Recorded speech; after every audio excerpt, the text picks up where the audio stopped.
మీ మోకాల నొప్పులకు ఎటువంటి సర్జరీ లేకుండా ఎపియాన్ పెయిన్ క్లినిక్ అందిస్తున్న అత్యాధునిక చికిత్స.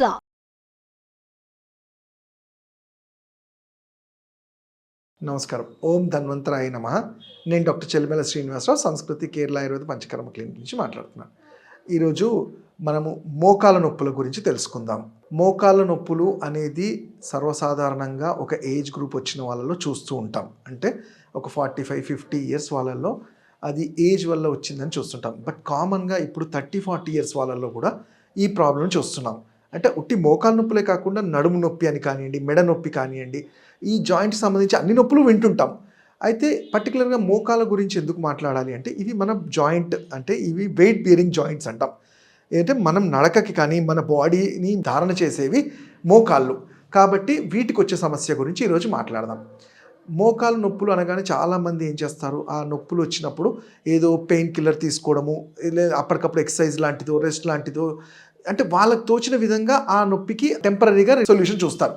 బట్ మేము అనేది ఏంటంటే, ఎప్పుడైతే మన రెగ్యులర్ యాక్టివిటీస్కి ఎక్కువసార్లు ఇబ్బంది, అంటే ఏదైనా పని చేయాలి, ఎక్కడైనా వెళ్ళాలన్నప్పుడల్లా మోకాలు నొప్పులు లాంటివి మిమ్మల్ని డిస్టర్బ్ చేస్తున్నాయంటే అది ఎంత ఈజీగా ఏదో 1-2లో వచ్చిన ప్రాబ్లం కాదు. దాన్ని సీరియస్గానే తీసుకోవాలి. దానికి కరెక్ట్ టైంలో సొల్యూషన్ ఎత్తుకగలిగితే అది ఫర్దర్గా ప్రొసీడ్ అవ్వదు. ఎందుకు ప్రొసీడ్ అవ్వదు అంటే, ఎప్పుడైనా మోకాలు అరగడం అనేది ఇది డీజనరేటివ్ ప్రాసెస్ అంటాం. అంటే డే బై డే పెరిగే ప్రాబ్లం, ఇది తగ్గేది కాదు. సో మరి దీన్ని ట్రీట్మెంట్ చేయకపోయినా అట్లీస్ట్ పెరగకుండా ఆపే సొల్యూషన్స్ అన్నా వెతకాల్సి ఉంటుంది. అసలు మోకాలు నొప్పులు అంటే ఏంటి మనం చూస్తే, దీన్నే మేము ఆయుర్వేదంలో సంధివాతము అంటాము. మన మోడర్న్ అలోపతి ప్రకారం ఆస్టియో ఆర్థరైటిస్ అంటాం. అంటే మోకాల్లో, అంటే ఒక జాయింట్లో వచ్చే వాపుని ఆర్థరైటిస్, 2 జాయింట్లలో కలక, ఆ జాయింట్లో వచ్చే వాపునే ఆర్థరైటిస్ అంటాం. ఆస్టియో ఆర్థరైటిస్ అంటే బోన్స్కి వచ్చే ఆ జాయింట్స్లో వాపు లాంటిది ఆస్టియో ఆర్థరైటిస్గా చూస్తాం.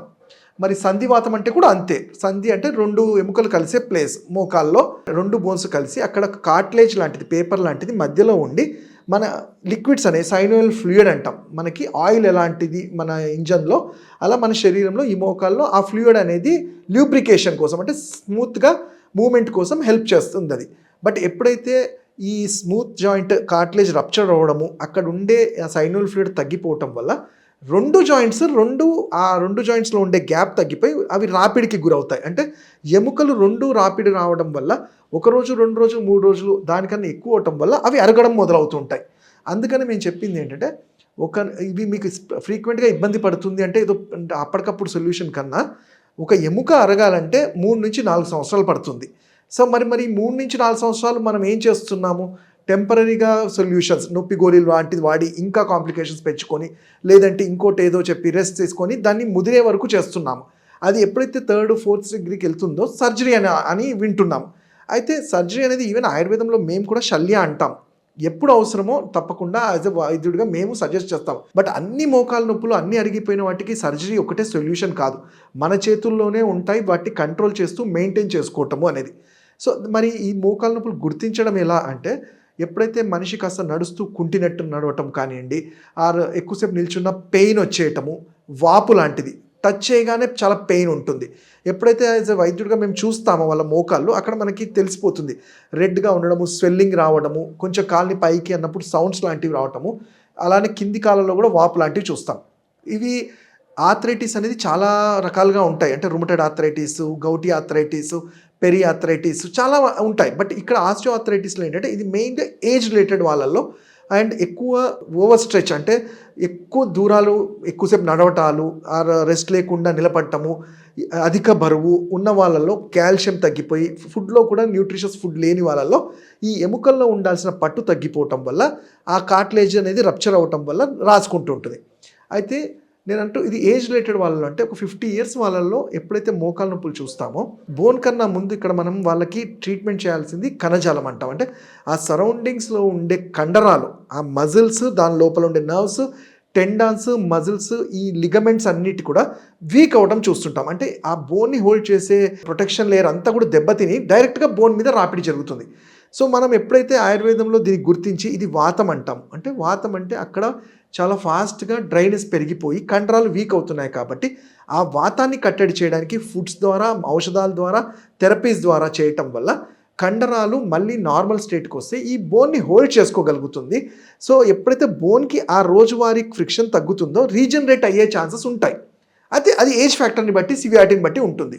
బట్ మెయిన్గా మనం చేయాల్సింది ఏంటి, మనకి ఈ పెయిన్ అని తెలిసింది రెగ్యులర్గా ఒక 40 క్రాస్ అయిన వాళ్ళలో, ఎస్పెషల్లీ ఆడవాళ్ళల్లో మనం చూస్తుంటాం కాల్షియం ట్యాబ్లెట్స్ వాడుతుంటారు అండ్ విటమిన్ D తీసుకుంటారు. అదొక్కటి, ఎందుకంటే మీరు ఎంత విటమిన్ D3 అవి తీసుకున్నా సన్కి ఎక్స్పోజ్ అవ్వకపోతే అది మెటబలైజ్ అవ్వదు. సో దీని రోల్ ఏంటంటే మనము D3 తీసుకోగానే సరిపోదు, ఫుడ్లో కూడా మనం మునగాకు లాంటిది కానివ్వండి, సజ్జలు కానివ్వండి, ఆవు నెయ్యి ఇలాంటివి వాతాన్ని తగ్గిస్తూ కండరాల పోషణకి, బోన్ అరిగిపోకుండా ఉండేందుకు హెల్ప్ అవుతుంది. సో మరి కారణాలు చూసుకున్నాం, నేను అధిక బరువు అన్నాము, ఎక్కువసేపు నిలబడ్డము, ఎక్కువసేపు మెట్లు ఎక్కడాలు దిగడాలు, ఇలాంటివి. వీటితో పాటు ఆల్కహాల్ కానీ, బయట ఫుడ్స్, అన్టైమ్లీ ఫుడ్, ఇవన్నీ కూడా వాతాన్ని ప్రేరేపించి ఫర్దర్గా జాయింట్స్ అనేవి డీజనరేట్ అవుతుంటాయి. ఇంకా ఈజీగా తెలుసుకోవాలి మనకు డౌట్ ఉన్నప్పుడు, ఇప్పుడున్న సైన్స్ ప్రకారం ఎక్స్రే తీయగానే మనకు క్లియర్గా తెలిసిపోతుంది అది కోన్ షేప్లో అరుగుతుందా, ఇంకా ఎలాంటి షేప్లో అరుగుతుందా అనేది తెలుసుకున్న తర్వాత ఫస్ట్ థింగ్ ఏంటంటే మనం ఫర్దర్గా ఇంకా వరస్ట్ కాకుండా ఆపడానికి మేము ఆయుర్వేదంలో కొన్ని సింపుల్ చిట్కాలు చెప్తుంటాము. అంటే కొట్టం చుక్కాది చూడడం అనేది కానీ, అంటే మనకి చింతాకు నుంచి చేసిన పౌడర్ లాంటిది, ఆర్ అల్లంని పేస్ట్ లాగా చేసి దాన్ని లేపంలాగా పెట్టి కట్టడం వల్ల ఆ కండరాలలో కొంచెం పోషణ జరిగి అది డ్యామేజ్ అవ్వకుండా ఉంటుంది. అండ్ ఇంకా కొంచెము ఈ వాపు ఎక్కువ అవుతుంది, లేక కండరాలకు శక్తి లేదు అంటే మనకి కేరళలో దొరికే నవరా రైస్ అంటాము, లేదంటే మనకి ఇంట్లో సింపుల్గా దొడ్డు బియ్యం, వీటిని కూడా కొంచెం పాలల్లో మరగబెట్టి బలాచూర్ణం అనేది అన్ని ఆయుర్వేద షాపులలో దొరుకుతుంది. ఈ బలాచూర్ణాన్ని వేసి కషాయంలాగా ఆ అన్నంలో పేస్ట్ లాగా చేసి మనం ఎక్కడైతే ఈ మోకాళ్ళ నొప్పులు, స్టిఫ్నెస్ ఉంటాయో ఆ పార్ట్లో అప్లై చేసి లేపం కట్టడం వల్ల కండరాలకి, అలానే లోపల ఉండే బోన్స్ కూడా ఈ కొంత ఆక్సిజనేట్ అయ్యే ఛాన్సెస్ ఉంటాయి. ఇవే కాకుండా దీనికి కారణాలుగా చూసుకుంటే ఇంతకుముందే చెప్పినట్టు ఈ అధిక బరువు ఉంటే వీటిని, అధిక బరువుకు కారణాలు ఏమున్నాయి, హార్మోన్స్ ఉన్నాయా, ఇంకేంటో ప్రాబ్లం చూసి దాన్ని ట్రీట్మెంట్ ఇవ్వడము. అలానే సరిగ్గా వ్యాయామం, అంటే అతి వ్యాయామం కూడా పనికిరాదు. దీనికి కావాల్సిన ప్యాసివ్ ఎక్సర్సైజెస్, కండరాలకి పోషణ జరిగే ఎక్సర్సైజెస్, కాళ్ళని పైకి అనడము, కిందికి అనడము మేము చూసినప్పుడు వాళ్ళ తత్వానికి ప్రకారం అడ్వైస్ చేస్తుంటాం.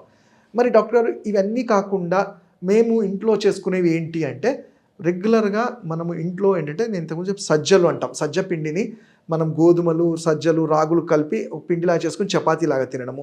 శ్రేష్టంగా అంటే ఆవు నెయ్యి అనేది చాలా శ్రేష్టం ఇక్కడ.